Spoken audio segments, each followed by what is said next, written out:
Philosopher Alan Watts said, "Our lives are one long effort to resist the unknown." Once upon a time, there was a criminal who committed a crime. He was sent to the king for his punishment. The king offered him two choices. He could be hung by a rope, or he could take what's behind the big, black, scary iron door. The criminal quickly decided on the rope. As the rope was being slipped over his neck, he asked the king, "By the way, out of curiosity, what's behind that door?"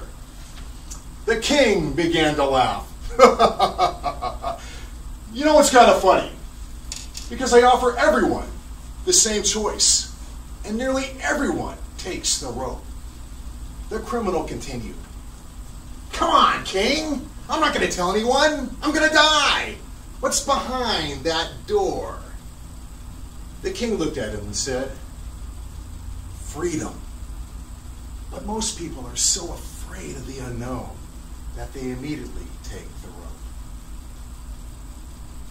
Ladies and gentlemen, this evening you will learn a simple way to take the rope off your neck so you can overcome all the fears that hold you back in life. The only two fears we are born with are the fear of falling and the fear of loud noises. Every other fear that we have is a conditioned fear based on past experiences. What exactly is fear? It's a neurochemical reaction in your body. When your brain releases negative neurochemicals like adrenaline and cortisol, your heart begins to race. Your palms begin to sweat. Your voice begins to shake.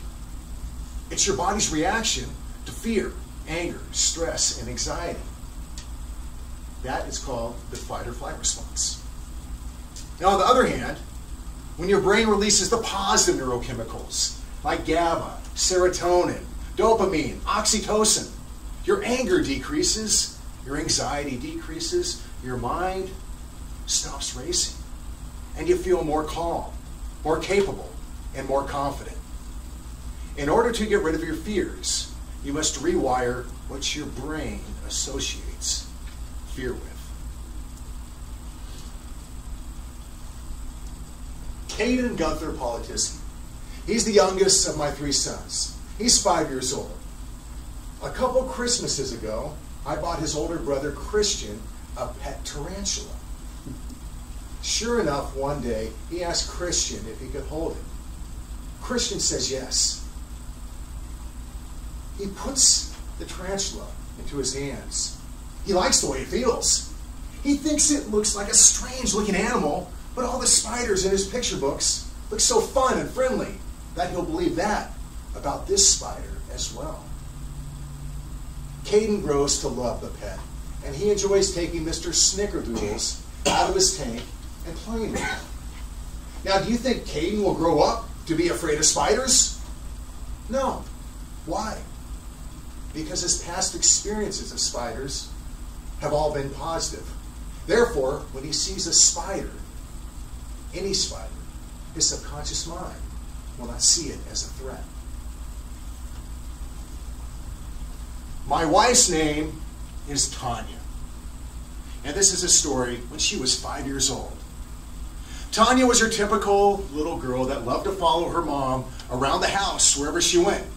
But one day, her mom screams, jumps up onto a chair, pulls Tanya up with her, then yells to the dad, "Carl, come and kill this spider." If this happened only once, not too much of a problem.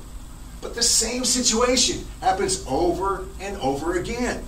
Every time her mom sees a spider, she panics, screams, and protects her little daughter. Do you think that Tanya will grow up to be afraid of spiders? You guessed it. She will grow up to associate danger with all spiders, based on her mother's fear of spiders. And to this day, she is still deathly afraid of spiders, even at her age, which I won't tell you. Then I'll be afraid to go home when she finds out, right? The solution switch to fear, it lies in your ability to switch on the positive neurochemicals to replace the negative neurochemicals of the fight or flight response. The easiest way to do that is to control the way you breathe.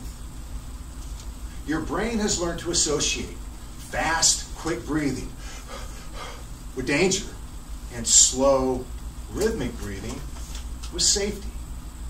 So start taking more notice the way you breathe when you feel fear, anger, stress, or anxiety. You will notice you breathe too fast and way too shallow. Also, start taking more notice the way you breathe when you feel safe, calm, and confident. You will notice you breathe much slower and more consistent. The solution switch to fear is belly breathing, also known as diaphragmatic breathing. Here's how it works. You inhale through your nose, push your stomach out, then you exhale through your mouth. So let's give it a try. So put your hand on your stomach, shut your mouth. Now inhale through your nose. Push your stomach out like you're blowing up a balloon. Now exhale through your mouth. Pulling your stomach back in. An added bonus is to hold your breath 5 to 10 seconds after you inhale. So inhale through your nose. Push your stomach out and hold it. Now exhale through your mouth. Pulling your stomach in. Now, let's go back to the story about my wife and her fear of spiders. Every time she sees a spider, her brain releases the negative neurochemicals of the fight or flight response because she has learned to associate danger with all spiders. Her breathing starts to quicken, and the ultimate result is fear. Now imagine if she learns to control her breathing. And every time she sees a spider, she learns to take deep, diaphragmatic belly breaths. She will start to switch on the part of her brain that releases the positive neurochemicals. And as she does this on a regular, consistent basis, she will gradually desensitize herself to her fear of spiders. Diaphragmatic breathing puts the brakes on the negative neurochemicals and therefore will gradually put the brakes on your fears.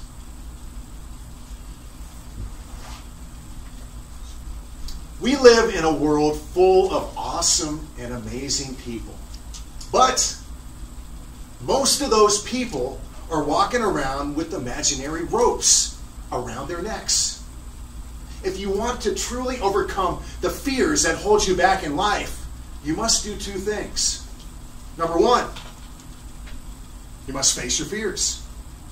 And number two, use the solution switch of diaphragmatic breathing to slowly rewire what your brain associates fear with. Start today and decide to have the courage to move beyond your fears. Start today and decide to have the courage to take the rope off your neck. And finally, start today and decide to open those doors that lead to the unfamiliar. I'm going to open that door right now.